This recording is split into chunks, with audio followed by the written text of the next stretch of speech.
3 ವರ್ಷಕ್ಕೂ ಹೆಚ್ಚು ಅಧಿಕ ಕಾಲ ಕಳೆದಿದೆ. ಅದರಲ್ಲಿ ಪ್ರಮುಖವಾದಂಥ ಗ್ಯಾರಂಟಿಯ ವಿಚಾರಗಳ ಹೆಸರಲ್ಲಿ ಗೃಹಲಕ್ಷ್ಮಿ ಅಂತಕ್ಕಂಥ ಯೋಜನೆಯ ಬಗ್ಗೆ ಕಾಂಗ್ರೆಸ್ನವರು ಕೆಲವೊಂದಷ್ಟು ಅವರ ಪ್ರಣಾಳಿಕೆಯಲ್ಲಿ ಹಿಂದೆ ಒಂದಷ್ಟು ಮಾತುಗಳನ್ನ ಕೊಟ್ಟಿದ್ದರು.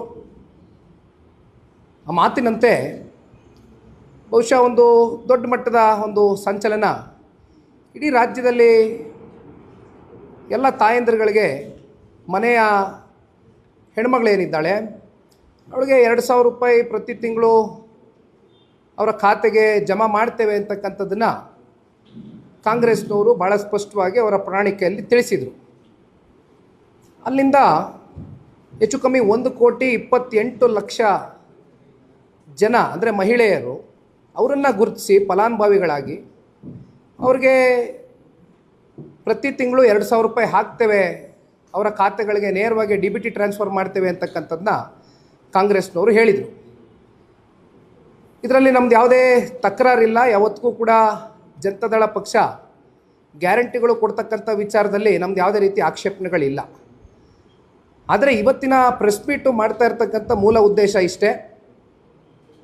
ಗ್ಯಾರಂಟಿಗಳ ಹೆಸರಲ್ಲಿ ಸರಿಸುಮಾರು 1 ರೂಪಾಯಿ ಅಲ್ಲ, 1 ಕೋಟಿ ಅಲ್ಲ, 10 ಕೋಟಿ ಅಲ್ಲ, 100 ಕೋಟಿ ಅಲ್ಲ, ಹೆಚ್ಚು ಕಮ್ಮಿ 5,000 ಕೋಟಿಯಷ್ಟು ದೊಡ್ಡ ಪ್ರಮಾಣದ ಹಣ ಇವತ್ತೇನು ರಾಜ್ಯದ ಮಹಿಳೆಯರಿಗೆ ತಲುಪಬೇಕಾಗಿತ್ತು ಅದರಲ್ಲಿ ದೊಡ್ಡ ಮಟ್ಟದಲ್ಲಿ ಲೋಪಗಳಾಗಿರ್ತಕ್ಕಂಥದ್ದು ನಮ್ಮ ಕಣ್ಣೆದುರುಗಡೆ ಏನು ಕಾಣ್ತಾ ಇದೆ.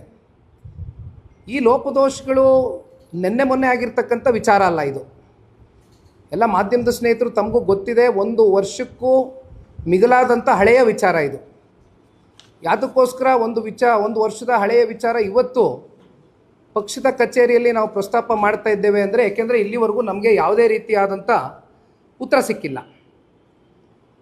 ಪ್ರಾರಂಭಿಕ ಹಂತದಲ್ಲಿ ತಾಂತ್ರಿಕವಾದಂಥ ಲೋಪದೋಷಗಳು ಆಗಿದೆ ಅಂತಕ್ಕಂಥದ್ದನ್ನು ಸರ್ಕಾರ ಮೇಲ್ನೋಟಕ್ಕೆ ವ್ಯಕ್ತಪಡಿಸಿದ್ರೂ ಕೂಡ ಇದರ ಆಳ ಆಗ್ರಹವನ್ನು ತಿಳಿತಾ ಹೋದರೆ ಎಲ್ಲೋ ಒಂದು ಕಡೆ ಸರ್ಕಾರ ಮೌನಕ್ಕೆ ಶರಣಾಗಿರ್ತಕ್ಕಂಥದ್ದು.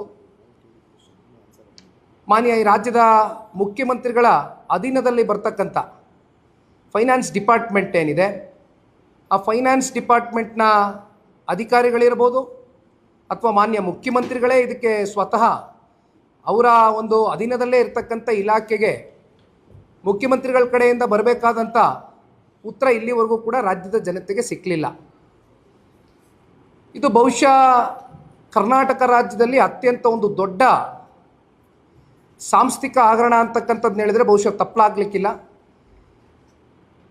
ಕಾರಣ ನಾನು ಈಗ ತಾನೇ ಮಾತಾಡಬೇಕಾದ್ರೆ ಹೇಳ್ತಾ ಇದ್ದೆ, ನಾವೆಲ್ಲ ಈ ಹಿಂದೆ ವಾಲ್ಮೀಕಿನಲ್ಲಿ ಆದಂಥ ಹಗರಣದ ಬಗ್ಗೆ ಚರ್ಚೆ ಮಾಡಿದ್ವು. ಸದನದಲ್ಲಿ ಮಾನ್ಯ ಮುಖ್ಯಮಂತ್ರಿಗಳು ಸ್ವತಃ ಆ ಹಗರಣದ ಬಗ್ಗೆ ಒಪ್ಕೊಂಡಂಥದ್ದು ಕೂಡ ನೋಡಿದ್ದೀರಿ. 10 ಕೋಟಿ, 15 ಕೋಟಿ, 100 ಕೋಟಿ ವಹಿವಾಟಿನ ಹಗರಣ ಅಲ್ಲ ಇದು. ನಮಗೆ ಇಲ್ಲಿವರೆಗೂ ಈ ರಾಜ್ಯದ ಜನತೆ ಕೇಳ್ತಾ ಇರ್ತಕ್ಕಂಥದ್ದು, ನಿಖಿಲ್ ಕುಮಾರಸ್ವಾಮಿನೂ ಒಬ್ಬ ಕನ್ನಡ ನಾಡಿನ ಒಬ್ಬ ಸಾಮಾನ್ಯ ಪ್ರಜೆಯಾಗಿ ತೆರಿಗೆ ಕಟ್ತಾ ಇರ್ತಕ್ಕಂಥ ಹಿನ್ನೆಲೆಯಲ್ಲಿ ತೆರಿಗೆದಾರರ ಪರವಾಗಿ ನಾನು ಒಂದು ಪ್ರಶ್ನೆಯನ್ನು ಕೇಳಲಿಕ್ಕೆ ಬಯಸ್ತೇನೆ. ಸರ್ಕಾರ ಈ 5,000 ಕೋಟಿ ಹಣ ಎಲ್ಲಿಗೆ ಹೋಯಿತು? ಅದನ್ನು ಯಾತಕ್ಕೋಸ್ಕರ ಬಳಕೆ ಮಾಡ್ಕೊಂಡ್ರಿ? ಅಥವಾ ನಿಮ್ಮ ರಾಜಕೀಯದ ಕೆಲವೊಂದಷ್ಟು ದುರುದ್ದೇಶದಿಂದ ಬೇರೆ ಬೇರೆ ಕಡೆ ಏನಾದರೂ ವರ್ಗಾಯಿಸಿದ್ದೀರಾ? ಅಥವಾ ಇನ್ಯಾವುದಾದ್ರೂ ಚುನಾವಣೆಯ ಒಂದು ಪ್ರಚಾರ ಮಾಡ್ತಕ್ಕಂಥದ್ದಕ್ಕೆ ಅಥವಾ ಚುನಾವಣೆಯಲ್ಲಿ ಮತ್ತಷ್ಟು ನಮ್ಮ ತೆರಿಗೆ ಹಣವನ್ನು ಬೇರೆ ಕಡೆ ಏನಾದರೂ ಚುನಾವಣೆ ನಡೆಸ್ತಕ್ಕಂಥದ್ದಕ್ಕೆ ಅದನ್ನು ವರ್ಗಾಯಿಸಿದ್ದೀರಾ? ಏನಾಗಿದೆ ಈ ಹಣ ಅಂತಕ್ಕಂಥದ್ದು ಇಲ್ಲಿವರೆಗೂ 1 ವರ್ಷದಿಂದ ನಮ್ಮ ಯಾರಿಗೂ ಕೂಡ ಉತ್ತರ ಸಿಕ್ಕಲಿಲ್ಲ. ಹಾಗಾಗಿ ಇದಕ್ಕೆ ಉತ್ತರ ಕಣ್ಣಿಡ್ಕೊಂಡು ಹೋಗಬೇಕು ಅಂತಕ್ಕಂಥದ್ದು ನಾವೆಲ್ಲರೂ ಕೂತ್ಕೊಂಡು ಪಕ್ಷದ ವತಿಯಿಂದ ಎಲ್ಲ ನಾಯಕರು ಕೂತು ಚರ್ಚೆ ಮಾಡಿದಂಥ ಸಂದರ್ಭದಲ್ಲಿ ಇದು ಭಾಳ ಗಂಭೀರವಾದಂಥ ವಿಚಾರ ಇದೆ. ಇದು ಅಷ್ಟು ಲಘುವಾಗಿ ಪರಿಗಣಿಸ್ತಕ್ಕಂಥ ವಿಚಾರ ಅಲ್ಲ. ನಾನು ಹೇಳ್ದಂಗೆ ಸಣ್ಣ ಪುಟ್ಟ ವಹಿವಾಟಿನ ವಿಚಾರ ಅಲ್ಲ. 5,000 ಕೋಟಿ ಇವತ್ತು ಕಂಪ್ಲೀಟಾಗಿ ಮಿಸ್ಮ್ಯಾನೇಜ್ಮೆಂಟ್ ಆಗಿದೆ ಅಂದರೆ ಇದಕ್ಕೆ ನೇರವಾಗಿ ಹೊಣೆಗಾರಿಕೆ ಈ ರಾಜ್ಯ ಸರ್ಕಾರ, ರಾಜ್ಯದ ಮಾನ್ಯ ಮುಖ್ಯಮಂತ್ರಿಗಳು, ಜೊತೆಯಲ್ಲಿ ಫೈನಾನ್ಸ್ ಡಿಪಾರ್ಟ್ಮೆಂಟ್ನ ಅಧಿಕಾರಿಗಳು ಕೂಡ ಇದಕ್ಕೆ ಉತ್ತರ ಕೊಡಬೇಕಾಗ್ತದೆ ಈ ಸಂದರ್ಭದಲ್ಲಿ. ಆ ನಿಟ್ಟಿನಲ್ಲಿ ಕೆಲವೊಂದಷ್ಟು ಡಾಕ್ಯುಮೆಂಟೇಷನ್ಗಳನ್ನ ರೆಡಿ ಮಾಡಿದ್ದೇನೆ, ಒಂದಷ್ಟು ಅಧ್ಯಯನವನ್ನು ಮಾಡಿದ್ದೇನೆ. ಅದನ್ನು ತಮ್ಮ ಮುಂದೆ ಕೂಡ ಇಡಲಿಕ್ಕೆ ಬಯಸ್ತೇನೆ. ಒಂದೊಂದಾಗಿ ಹೇಳಲಿಕ್ಕೆ ಇಷ್ಟಪಡ್ತೇನೆ. ಯೋಜನೆ ಘೋಷಣೆ ಮತ್ತು ಆರಂಭಿಕ ಸರ್ಕಾರಿ ಆದೇಶಗಳು ಅಂದರೆ ಯಾವತ್ತು ಡೇಟ್ಗಳು ಮತ್ತು ಆರ್ಡರ್ಸ್ಗಳು ಎಲ್ಲಿಂದ ಶುರು ಆಯಿತು, ಎಲ್ಲಿಂದ ಜಾರಿ ಆಯಿತು ಈ ಒಂದು ಯೋಜನೆ ಅಂತಕ್ಕಂಥದ್ದು ಡೇಟ್ ಸಮೇತವಾಗಿ ತಿಳಿಸ್ತೇನೆ.